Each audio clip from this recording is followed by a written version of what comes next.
je voudrais demander à Madame Véronique Bakayoko toujours, les engagements en matière d'égalité des sexes sont-ils au premier plan des actions nationales?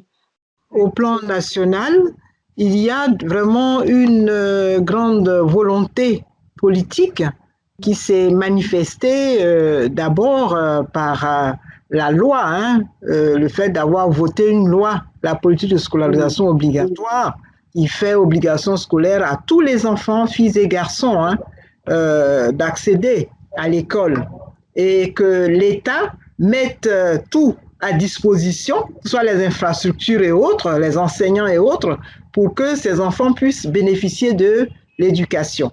Mais bon, je dirais que c'est une loi qui a été prise, mais pour l'application, il y a beaucoup de recrutement d'enseignants qui a été fait. Et l'année dernière, je crois il y a 2 ans, on a dû de façon exceptionnelle recruter 19 000 enseignants.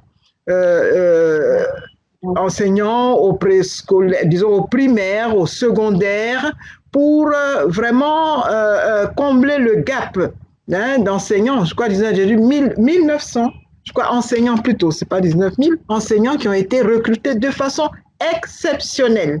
Et je pense que c'est parce qu'il y a une insuffisance. On sait que quand il y a une insuffisance d'enseignants, c'est sûr que la qualité va baisser dans les classes. Hein, les enfants, certains enfants ne pourront pas avoir tout le contenu d'enseignement faute d'enseignants.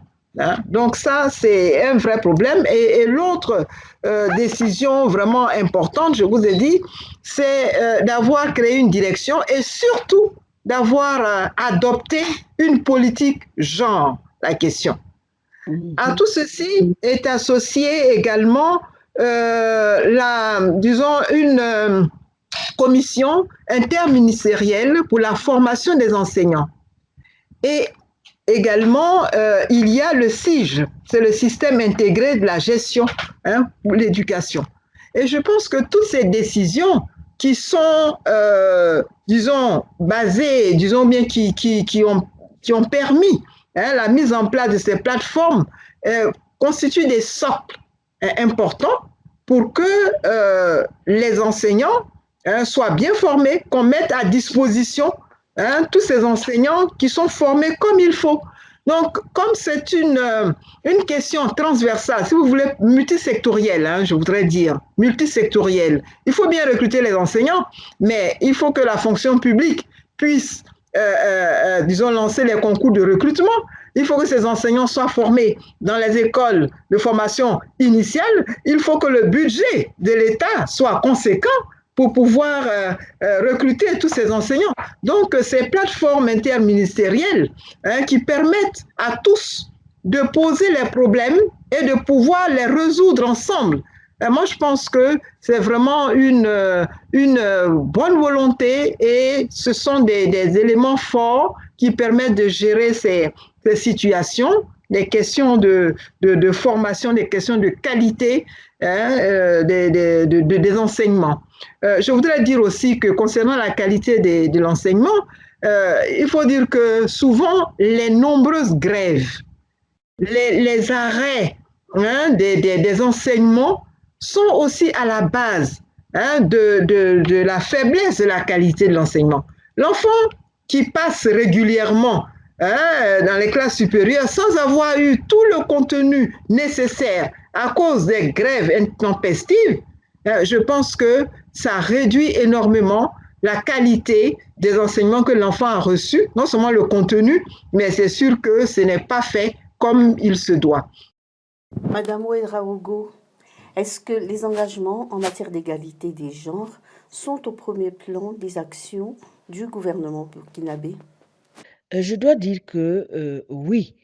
Oui, parce que, mais aussi reconnaître que dans nos pays, notamment les pays donc, de l'Afrique subsaharienne, il y a tellement de priorités, hein, surtout avec ces défis sécuritaires aujourd'hui, il y a tellement de priorités, mais il est clair que compte tenu des engagements des différents pays, leurs responsabilités étant engagées, aucun programme aujourd'hui, projet ou stratégie ne peut se mettre en œuvre, ne peut s'élaborer et se mettre en œuvre si les aspects tels que d'inclusion, d'égalité des sexes et des genres ne sont pas pris en compte. C'est ainsi que les documents de référence de l'éducation, les documents de politique de l'éducation au Burkina Faso, tels que le programme décennal le programme de développement stratégique de l'éducation de base 2012-2021 et le plan sectoriel de l'éducation et de la formation 2017-2030 ont chacun dans ces documents référentiels donc des axes stratégiques qui justement sont dédiés à la promotion donc de l'égalité, de l'inclusion et de l'équité. Voilà. Et donc, sans rentrer dans les détails, c'est ce que, puisque ces programmes sont justement accessibles à tout le monde, ces documents de référence. Alors, concernant les stratégies et les actions concrètes qui sont menées, hein, ou encore qui doivent être menées pour remédier aux disparités de genre. Alors, à ce niveau, je dois dire que pour le Burkina Faso, en 2012, une stratégie nationale d'accélération de l'éducation des filles a été élaborée et des actions diverses et quelquefois intégrées ont même justement été menées et c'est ça qui, entre autres, a permis donc l'atteinte en tout cas de la parité, notamment au primaire et au post-primaire.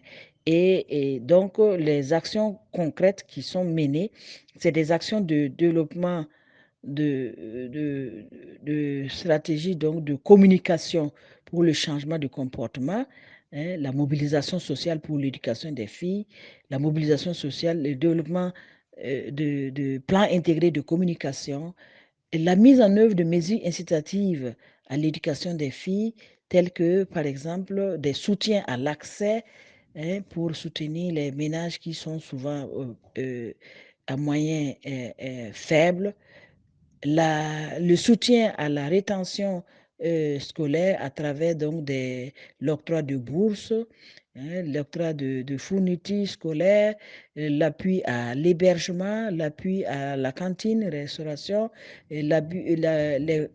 soutenir les familles face aux coûts d'opportunité de l'éducation tels que les tennis scolaires ou même les cotisations, les frais de cotisation des parents d'élèves, etc. Alors, une autre paquet enfin, plutôt intervention, c'est les mesures de protection contre les violences basées sur le genre hein, qui déscolarisent nos filles. C'est par exemple les mariages d'enfants, les grossesses précoces, les mutilations génitales féminines, la surcharge des travaux domestiques. Et aussi, la mise en œuvre donc de stratégies ou d'actions qui visent à améliorer l'environnement scolaire. L'environnement scolaire, donc, c'est au niveau des pratiques pédagogiques des enseignants. Cela donc passe par le renforcement des capacités des enseignants sur la prise en compte de comportements et de pratiques pédagogiques sensibles au genre. C'est la formation de la pédagogie sensible au genre la formation à la lutte contre les violences de genre en milieu scolaire, la formation ou encore le développement d'actions WASH, donc eau, hygiène, assainissement à l'école, mais des actions WASH sexo-spécifiques telles que, par exemple, la promotion de l'hygiène menstruelle. Donc, c'est tout ça, ça rentre donc dans l'environnement scolaire, hein, les latrines séparées, les latrines qui offrent donc une meilleure opportunité pour la gestion du menstrues à l'école, qui sont justement des freins à l'assiduité scolaire des filles.